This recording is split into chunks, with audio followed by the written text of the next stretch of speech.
calling for a new head of the Bureau of Labor Statistics, because this shows that over the last 2 years of the Biden administration, the BLS overestimated job creation by 1.5 million jobs. That's a, Mr. President, that's a gigantic error. And I don't know if she's, I'm not making it. It might not have been an error, that's the bad part. If it was an error, it would be one thing. I don't think it's an error. I think they did it purposely. Whether that, you may well be right, but even if it wasn't purposefully, it's incompetence. Right. Okay, so 1.5 million jobs overestimated. We have access to the, some data that no one else does on what has happened month by month with median household income. This is based on unpublished Census Bureau data. It will be released sometime in the next 6 months, but we get an advanced look at it. And so I was telling the president, in his first 5 months in office, starting in January through the end of June, the average median household income adjusted for inflation for the average family in America is already up $1,174. That's an incredible number. Yeah. Just came out. Just came out. So that's a giant gain. And if I would have said this, nobody would have believed it. There's your number. We're doing well. So the next one compares, we finally have the 2024 data on what happened with real family income in the United States. And so what I did was I compared the record in Donald Trump's first term with the Joe Biden first term. And you can see that, by the way, these dotted lines here, Mr. President, that's COVID. So if it had not been for COVID, these numbers would have been substantially better. But even taking account President Trump's last year in 2020, we saw a $6,400 real after inflation gain in income for the average family. And that compares with Joe Biden, which was a measly $551. So, Mr. President, you gain 10 times more income for the average family than Joe Biden is because of your policies. And that's taken into consideration COVID, yep. Which a lot of times you don't have to do that. Because but I'm very glad you did. We were over almost 8,000 until look at that number. Yeah. Okay. So then we looked at which families did the best. And we have data from the Census Bureau that shows by income percentage. So the 25th percentile is the lowest income, 75th percentile is the highest income. And what I find fascinating about this, Mr. President, is every income group did better. The red is President Trump, the blue is President Biden. Every single income group did better under President Trump. But what's really amazing is look what happened under Biden. The lowest income group lost income under Biden. They were poor 4 years after Biden's presidency. No gain virtually whatsoever for the middle class. And the rich was the only group that did better under Biden, which is ironic because Biden keeps saying he was trying to get rid of income inequality. He made income inequality worse, not better. It was President Trump that reduced income inequality. These numbers just came out, by the way. Yep. And then finally, these are the numbers just I just showed you in percentage terms. Mr. President, these are the numbers in dollar terms. So even the lowest income, 25th percent, gained about $4,000 in income. That's a lot for a lower income family. $6,400 for the middle class and almost $10,000 for the richest. So you can see every income group did better under Trump than Biden by a wide margin. That's the story. I think when you look at them, they're all something, but this one chart really says it better than anything. If you look at this is great, but this chart is pretty amazing right here.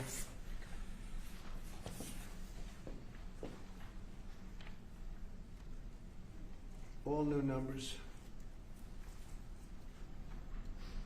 Okay, so we're going to go now over to East Room, and we're going to celebrate some very brave people with the Purple Hearts. Yeah, please. Mr. President, just to follow up on the India tariffs, do you expect increased trade negotiations, since you've announced the 50% tariff? No, not until we get it resolved.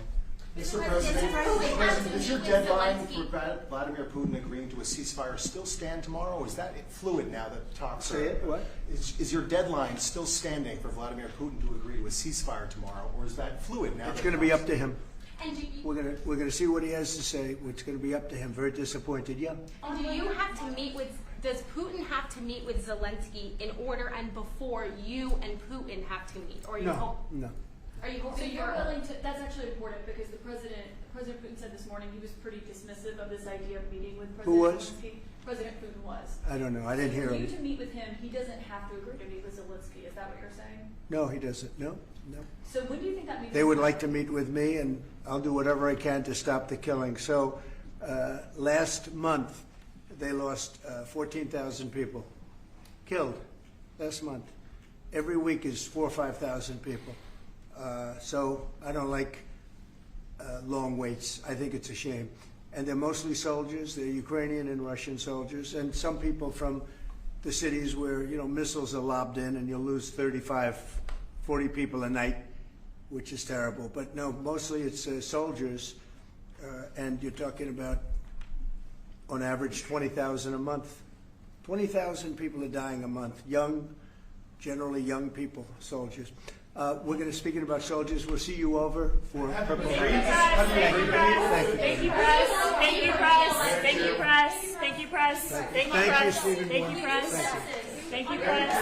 Thank you, press. Thank you, press. Thank you, press. Thank you. Keep moving. Thank you. Thank you, press. Come on, guys, let's go. Thank you, guys. Thank you, Mr. President. Thank you, guys. Thank you. I just want to make sure this is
able to see it. Yeah, I understand.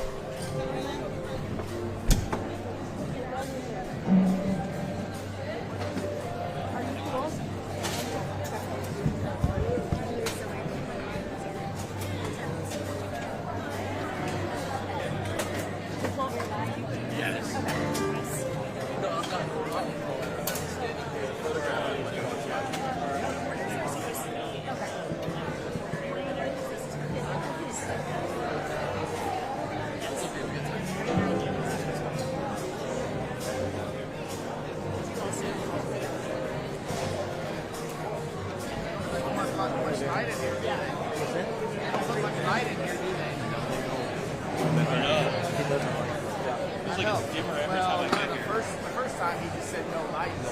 First term, no lights. We were like ASA 2000.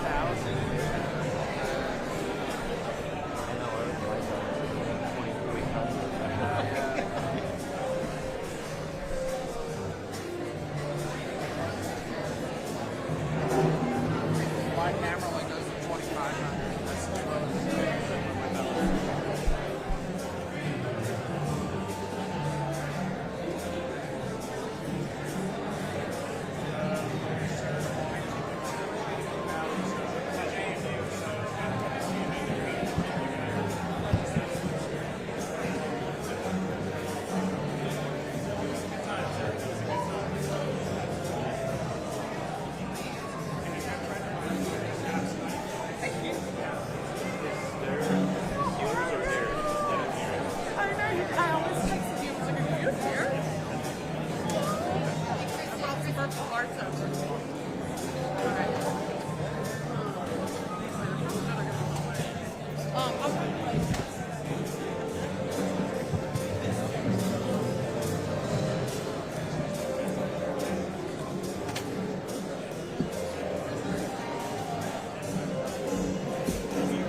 You're fine.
nice crowd. I even hear a young, beautiful voice in the background, and that's good.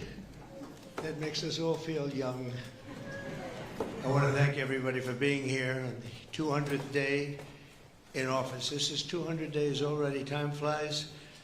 But we have a country that's the hottest country right now anywhere in the world. A year ago, it was in a lot of trouble.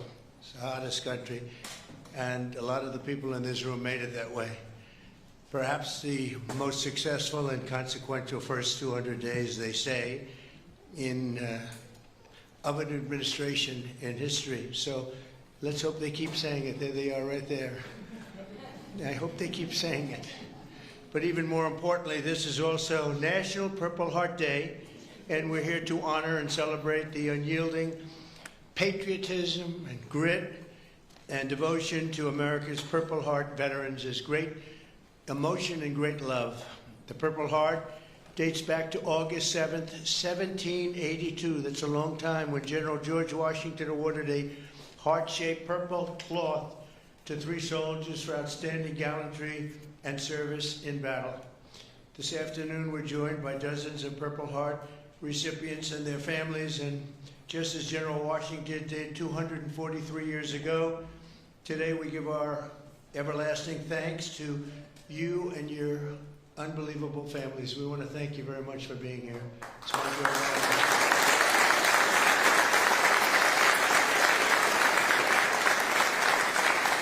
We're also joined by American patriots who love our military and our veterans, including Secretary of Defense Pete Hegseth. You're doing a great job, Pete. Thank you. We're working hard together.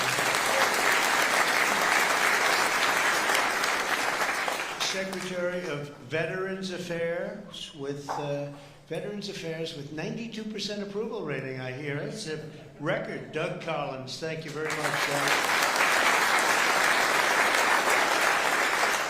The Director of National Intelligence, Tulsa Gabbard. She's got a lot of interesting things happening in the last 2 months. Keep it coming, Tulsa, keep it coming. Chairman of the Joint Chiefs of Staff, General Dan Kane, my friend. He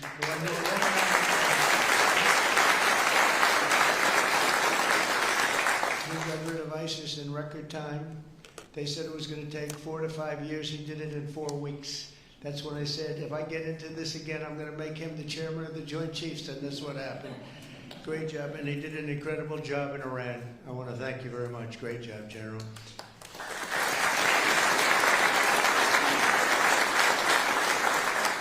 Deputy Secretary of Energy and Purple Heart recipient, James Danley. James, thank you very much, James.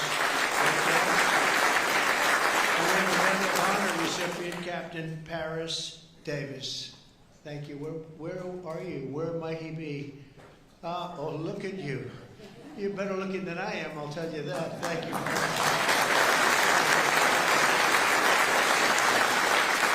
We're also joined by the Marine Corps veteran who co-managed my 2024 campaign, a fantastic talent in many ways after he was wounded in battle for our country in Operation Desert Storm, Chris LaCivetta. So where's Chris?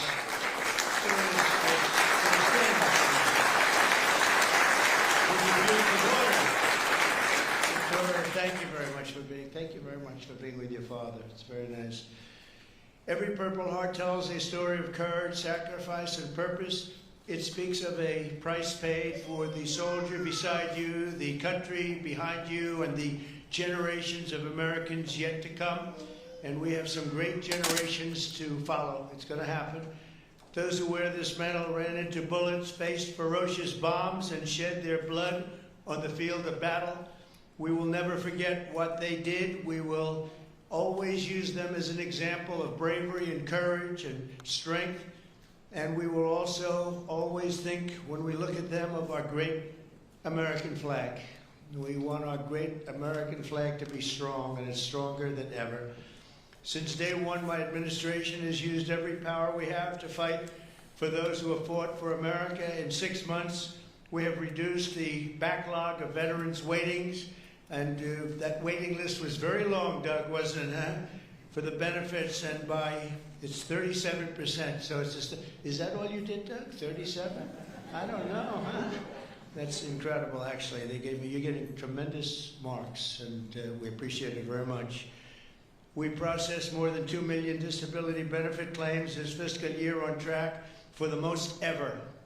In fact, not even close. We're slashing wait times at the VA medical centers, and we're bringing back VA choice and VA accountability. As you know, we had it, and then the previous administration, let's go with the Biden administration, they decided to get rid of it.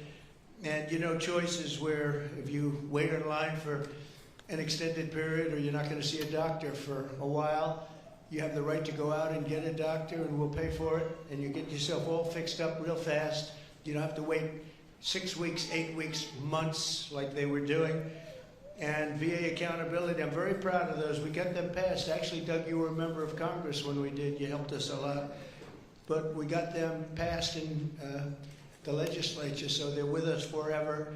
And yet Biden found a way to not use them. But VA accountability, that's when we have bad people in the Veterans Association that were taking advantage of people, hurting people, and they weren't in prime time. In prime time, they wouldn't have touched them, but they weren't quite in prime time, and they were doing bad things. They were sadists, they were thieves, and some bad people. We had 9,000 of them. We fired every one of them, and it was a great thing. And then he put some of those people back. I don't know why they did that, but they did it. But we got them out again, I think, Doug, right? So it's good. So we had VA choice, VA accountability, something we're very proud of. I'm also working to keep my promise to end veterans' homelessness in America. In May, I signed an executive order to open the National Center for Warrior Independence in Los Angeles, California, which will house up to 6,000 homeless vets. It's going to be beautiful.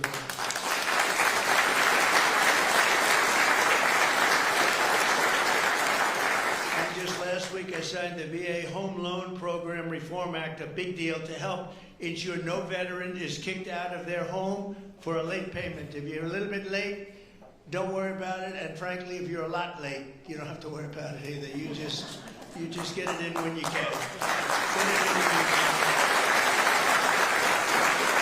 America's veterans have done their duty for us, and under the Trump administration, we are doing our duty for you. Okay? That's the way it's supposed to be.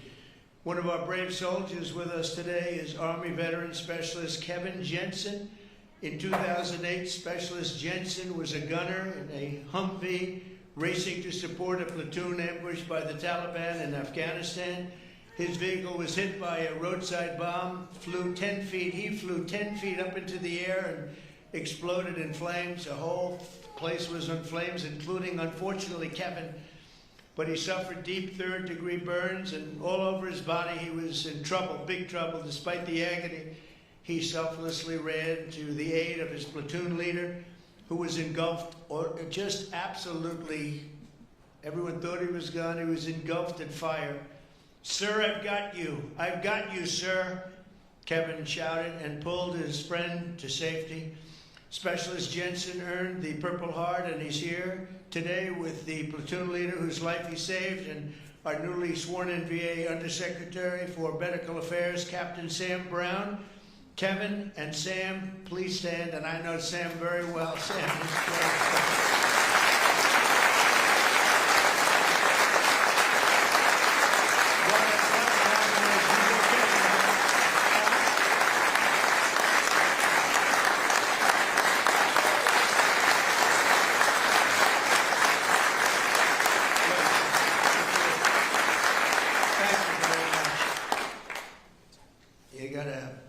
You did a great thing, because I got to know him and his really beautiful wife. You know, you're not allowed to say beautiful anymore. It's political suicide, they say. But I'll say it anyway.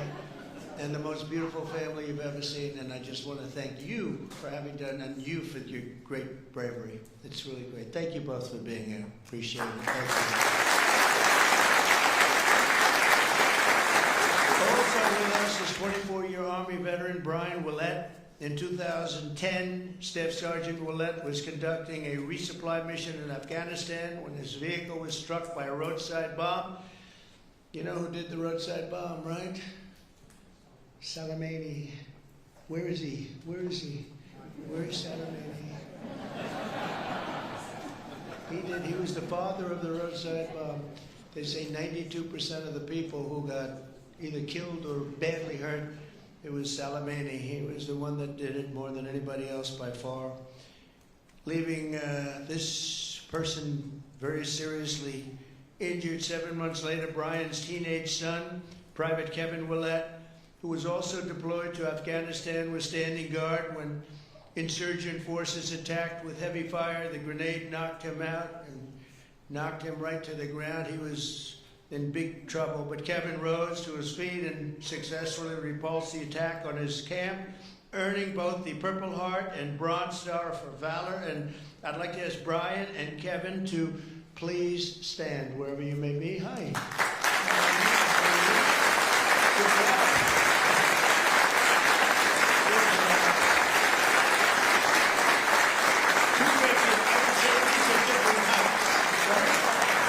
These are different types, right? But same blood, that's all we care for. It's very good. You both look great. Thank you both very much. Appreciate it.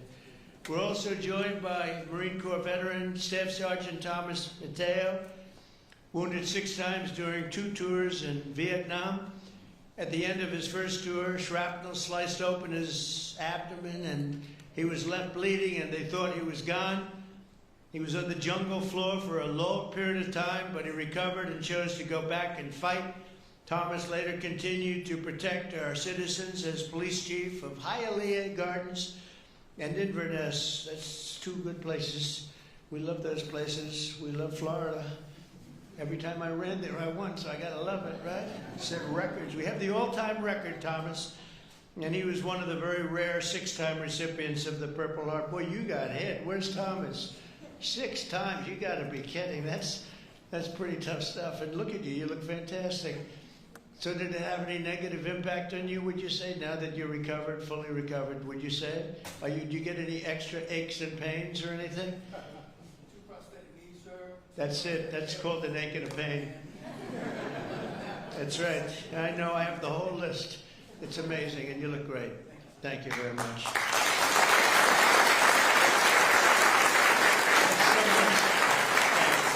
It's amazing. Amazing. Last year, after an assassin tried to take my life in Butler, Pennsylvania, Thomas generously mailed me one of his Purple Hearts. Many of the other veterans showed me the same unbelievable gesture of kindness, including 3-time Purple Heart recipient John Ford and Gerald Enter Jr., who also came along with us and did us a great, great favor. Gerald, John, and Thomas, I want to thank you very much. What a great honor to get those Purple Hearts. I guess in a certain way it wasn't that easy for me either when you think of it, but you went through a lot more than I did, and I appreciate it all very much. Thank you. Thank you. Where are you? Stand up, please. Please. Thank you very much. Thank you very much.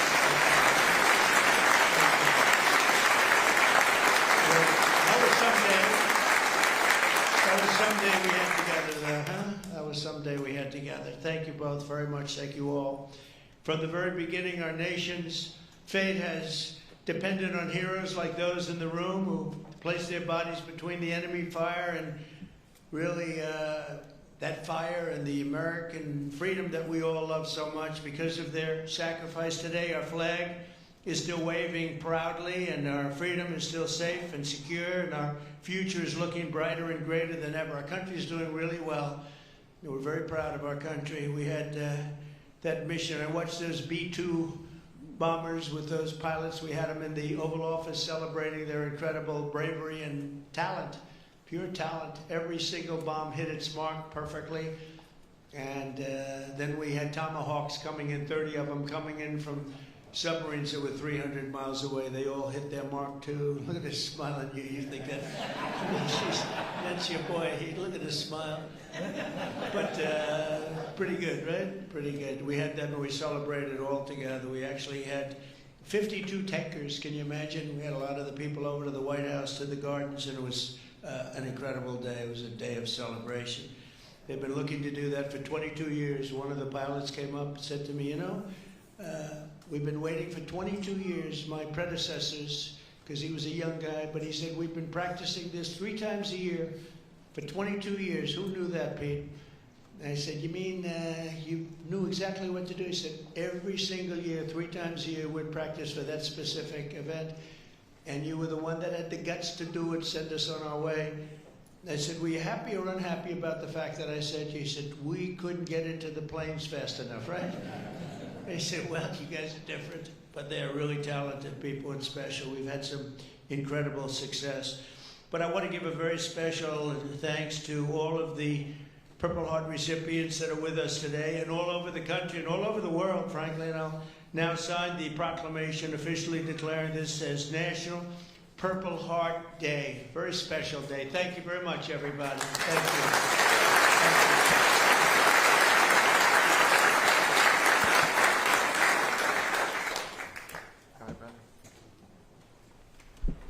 I know who I'm giving this pen to. That guy right there. 6 times.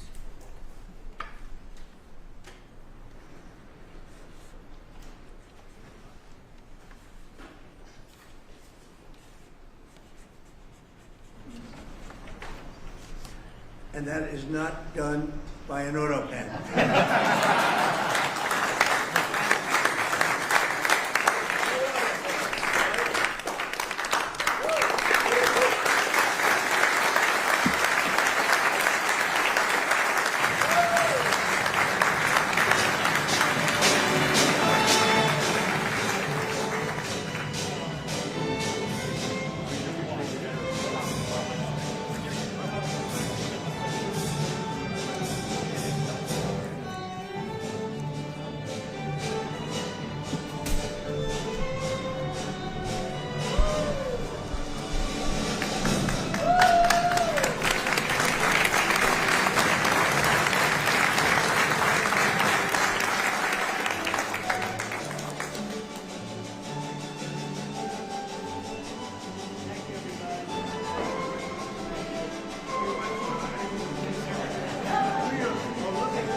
Yep.